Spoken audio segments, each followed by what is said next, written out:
Kabar mengejutkan, Ciro Alpes akan dinaturalisasi oleh Timnas Indonesia. Ini kita bahas ya.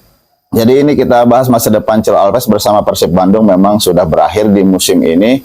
Tapi untuk musim depan itu belum tahu Ciro Alpes itu akan berlabuh ke klub mana. Yang pastinya mungkin akan berlabuh ke klub dari Liga 1, tapi dia itu kemungkinan akan bergabung dengan Malut United. Kenapa rumor ini dikaitkan dengan Ciro Alpes, Malut United? Karena di musim yang sebelumnya itu Ciro Alpes memang menjadi incaran Malut United. Untuk performa sendiri, Ciro Alpes itu di Persib memang dari segi gol itu cukup menurun ya. Karena Ciro Alpes di musim ini itu lebih bermain ke sayap kanan dan tidak bermain di depan kotak penalti. Hanya 6 gol di musim ini, tapi secara efektivitas kalau menurut Bung Goldin, Ciro Alpes itu lebih ke jadi pengumpan ya. Umpan-umpan kunci itu Ciro Alpes produktif kalau dari segi efektivitas. Tapi kalau segi gol memang menurun.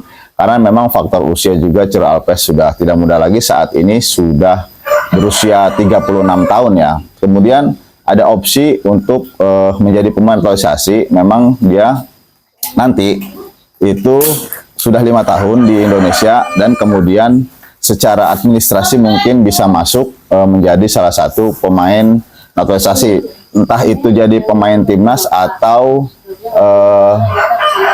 mengisi kuota di Liga Indonesia. Jadi kalau misalkan nanti dia walaupun tidak bermain di timnas, dia akan menjadi kuota lokal. Jadi untuk tim itu bisa memainkan banyak pemain-pemain dari luar. Jadi Ciro Alpes nanti masuknya itu dia sebagai pemain Indonesia. Nah, ngomong-ngomong soal pemain timnas itu opsional. Melihat umur dari usia Ciro Alpes itu sekarang sudah 36 tahun, sudah tidak muda lagi. Itu tinggal nanti bagaimana PSSI dan tim pelatih melihat apakah Ciro Alpes berpotensi membela timnas Indonesia. Kalau mungkin secara kemampuan boleh ya, Ciro Alpes itu memiliki kemampuan skill yang mumpuni, tapi mungkin secara fisik itu hal lain. Jadi itu opsional saja. Bagaimana kebutuhan tim dari timnas Indonesia, kalau misalkan memang dirasa butuh dengan kemampuan Ciro Alpes yang kita tahu di Liga 1 dia memiliki kecepatan, memiliki ini ya, terutama memiliki kengototan dalam bermain, itu mungkin bisa diterapkan nanti di timnas Indonesia. Jika mungkin ada salah satu pemain yang cedera, nanti Ciro Alpes mungkin bisa menjadi salah satu opsi untuk timnas Indonesia menggedor pertahanan lawan. Dan ini kita tahu akan menghadapi 2 laga penting timnas Indonesia melawan Cina dan juga melawan Jepang. Siapa tahu ini prosesnya bisa cepat ya untuk membela timnas Indonesia.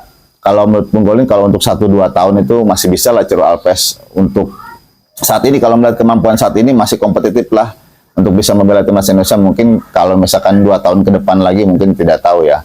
Jadi semoga Ciro Alpes bersama klub barunya bisa lebih kompetitif, bisa memberikan hasil untuk klub barunya, dan semoga di timnas Indonesia bisa bermain walaupun mungkin hanya 1 tahun saja. Jadi itu aja berita dari Ciro Alpes. Salam timnas Indonesia.